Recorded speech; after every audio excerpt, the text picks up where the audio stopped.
Assalamualaikum dan salam sejahtera bersama saya Qistina Donna Lee Abdullah di dalam rancangan Bual R&D TVS.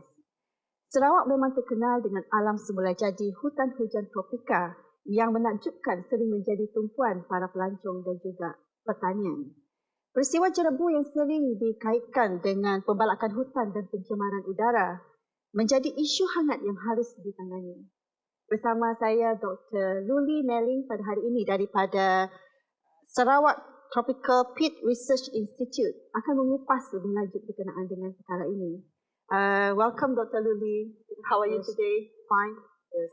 Okay, you have been working in the institute for quite a while. Probably you can explain to us all your interest in this particular tropical peat. The interest started when I was still in the Department of Agriculture Sarawak, when I was working as a soil surveyor. And then at that time, there was a lot of inquiry comments saying that the understanding is insufficient. So, and because I didn't want to compete with the men to do mineral soil, and I found that the men were not interested to do peat because they were not interested to get wet the whole day with the peat. So then I said, okay, there'll be a good avenue for me. And I end up doing a PhD on it, on tropical peatland, and using greenhouse gas as a method to study the soil. And that study actually ended up being able to defend the industry and the government on the policy that they had a big scale development of oil palm on peatland. And because being in the Department of Agriculture Sarawak, it is not a research organization. So that was why we need to establish the research entity to give it a better local standard to defend the interests of both the state and industry.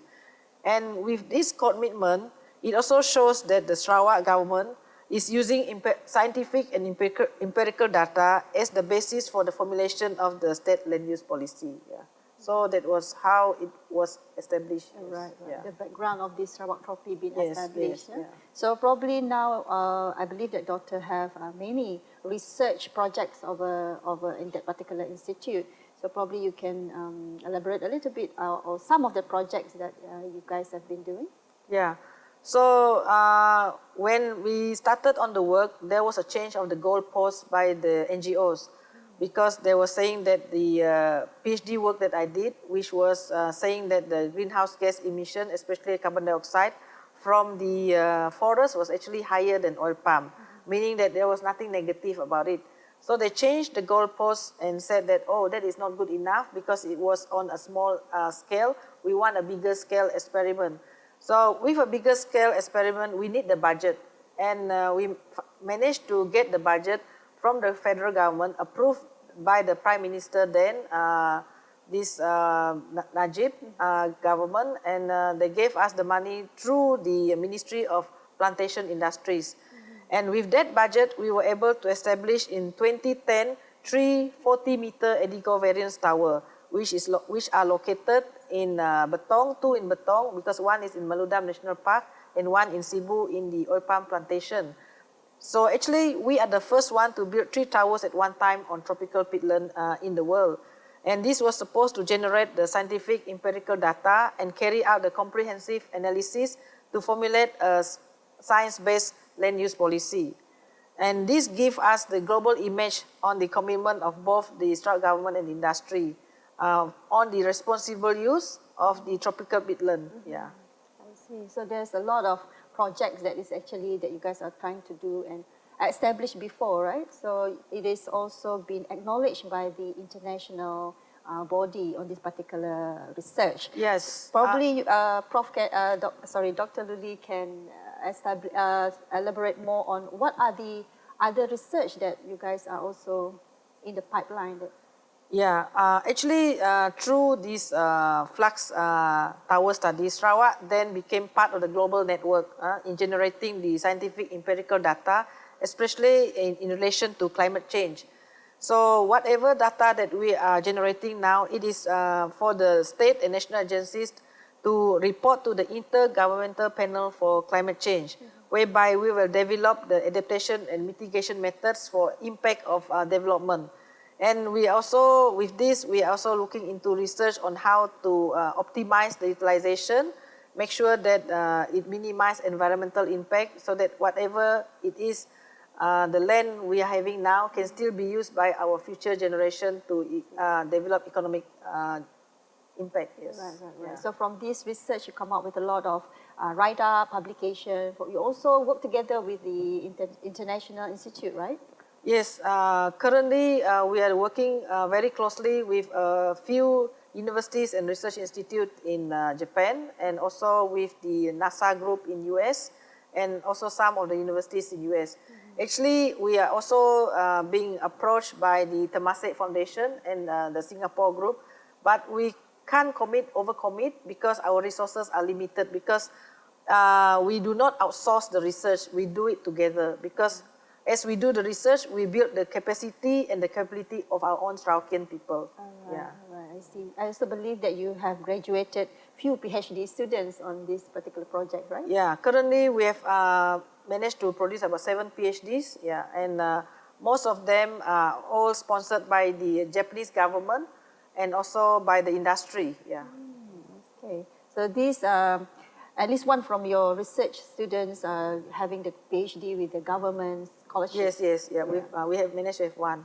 All right. So other than that, the research project that you have been doing, any other collaboration with the other industries that you guys are coming up with the new projects? Yes, actually the number of projects that we want to do, there are a lot.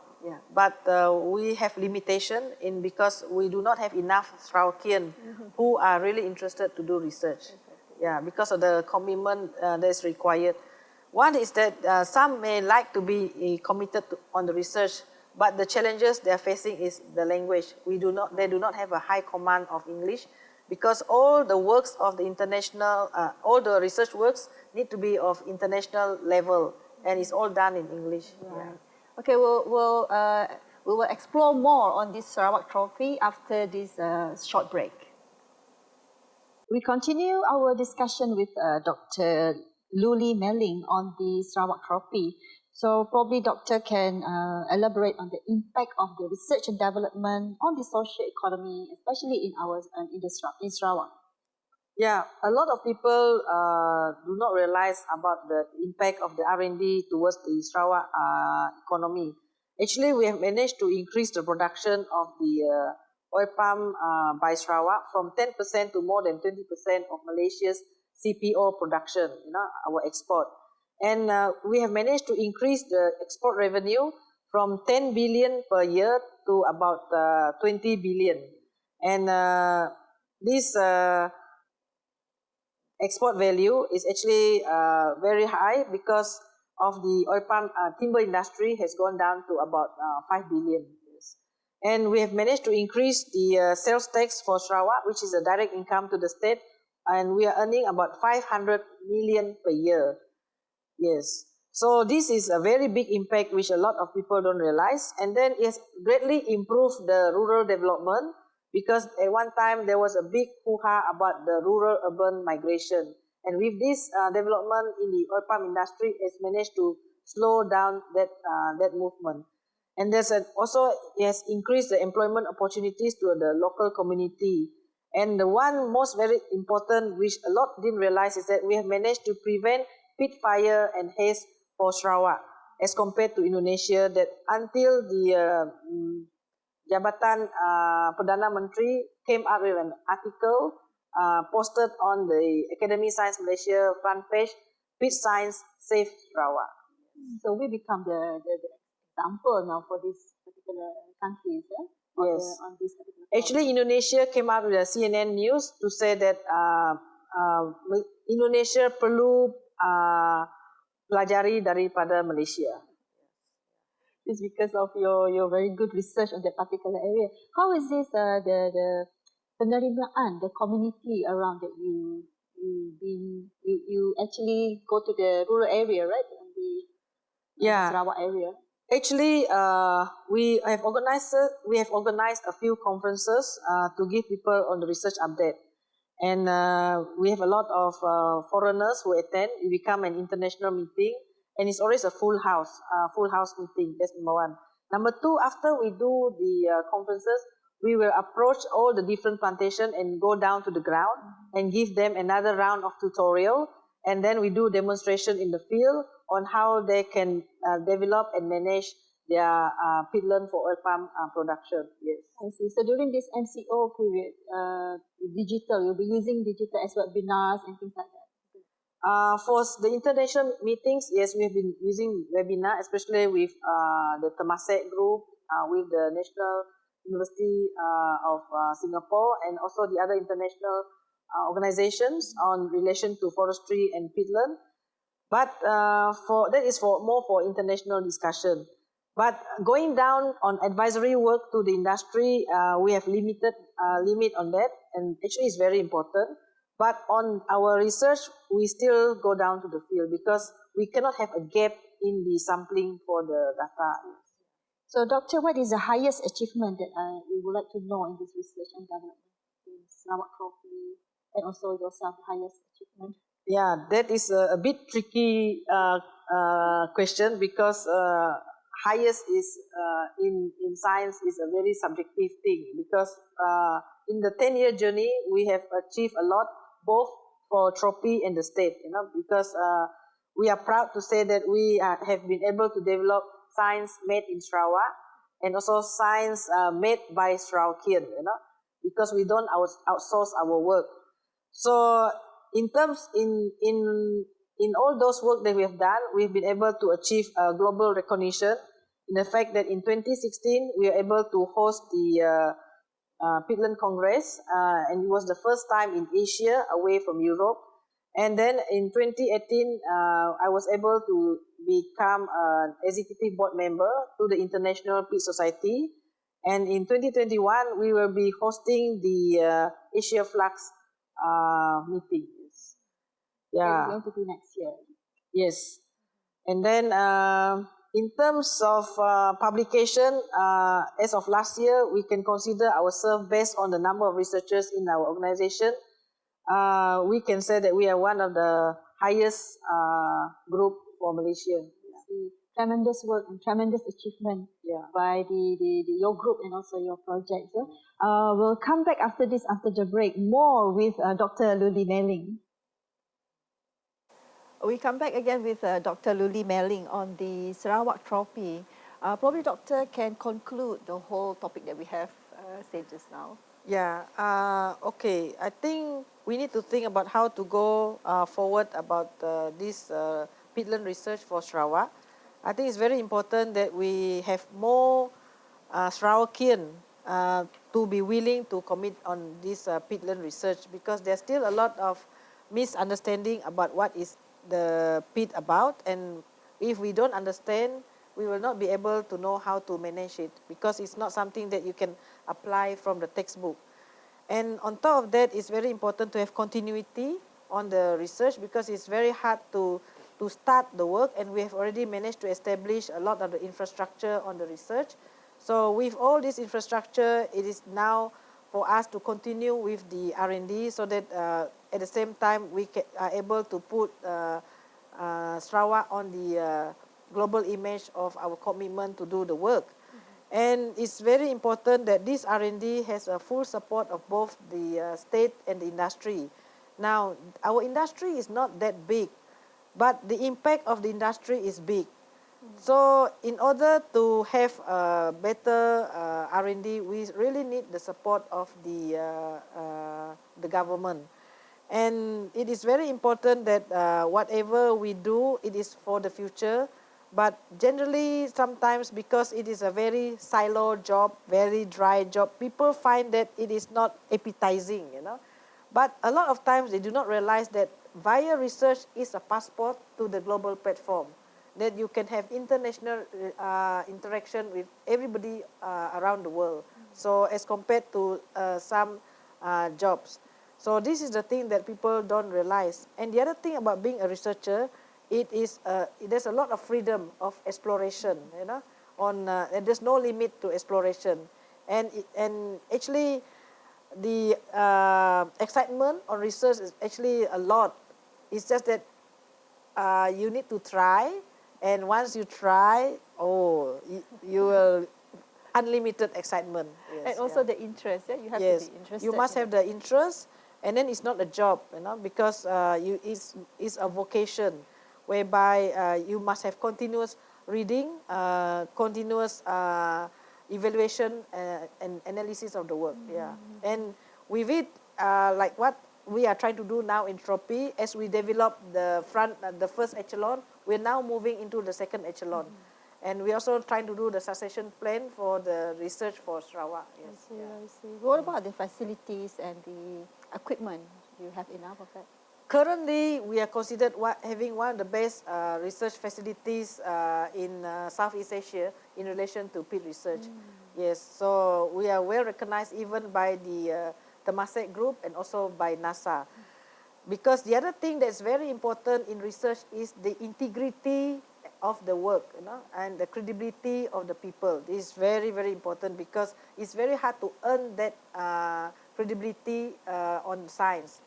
So only with that credibility and integrity will we be trusted on our work.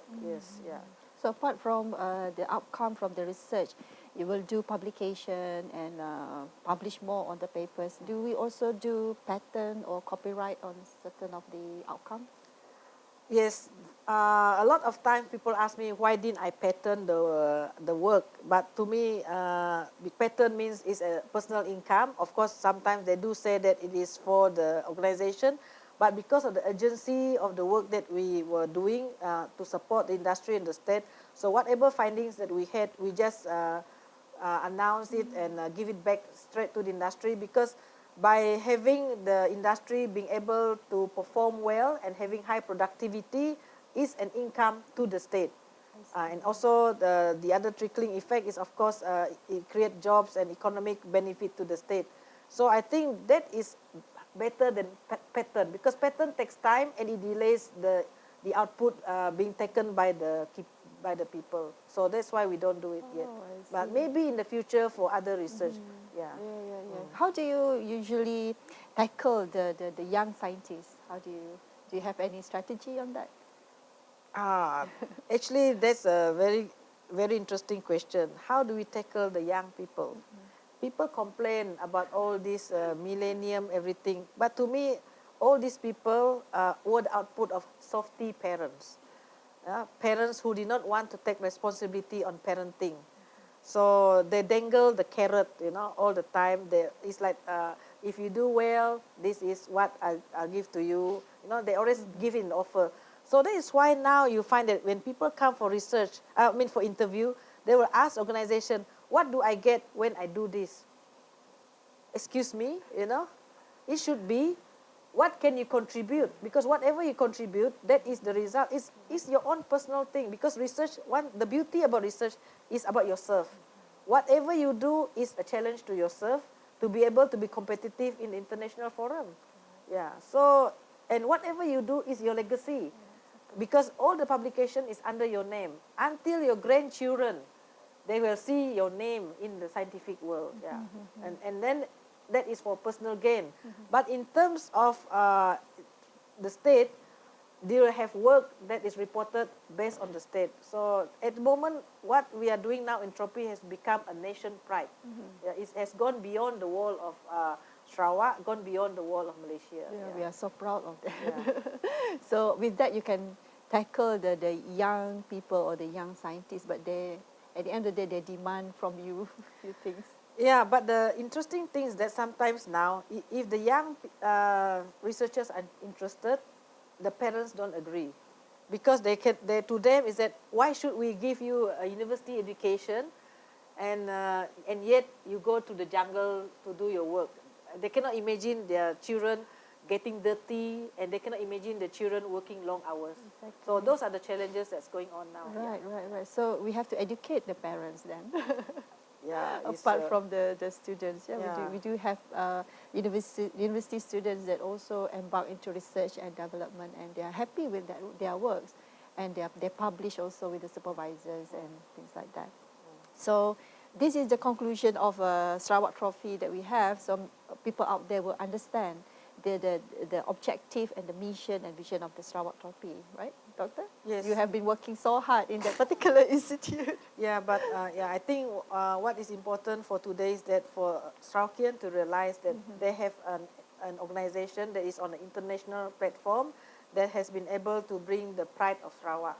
And like the research complex, we always call it the Sarawak Pride, until we have international visitors who come in and pay a visit and asking us whether it's really a government organization, because it's different, yeah. And I don't know how to tell you how different until you experience it yourself. Yeah. So you've been managed the institute for quite a while Yes, now. yeah. With all the manpower and the human resource that were helping you in doing projects as well. Yeah, but people sometimes still ask me and said, Lulie, you're already the director. Why do you need to go down to the field? It's very hard to explain to them that, you know, in research, for some of the things that you understand, you have to be on hands-on. And at the same time, I still need to further understand what is going on in the field to be able to explain the result that we get and to be able to stand tall on what we are doing in the international forum. Yeah, it has to be hands-on. You cannot imagine the answer. Please verify it. Yeah. So we know further with this discussion, we understand Sarawak Trophy very well now to all the public, and we are so happy to have Dr. Lulie Melling here with us to explain further on this particular topic today. So with this, we would like to conclude this particular program. We'll probably see each other again on next episode. Yeah? So dengan ini saya Qistina Donna Lee Abdullah. Assalamualaikum dan salam hormat.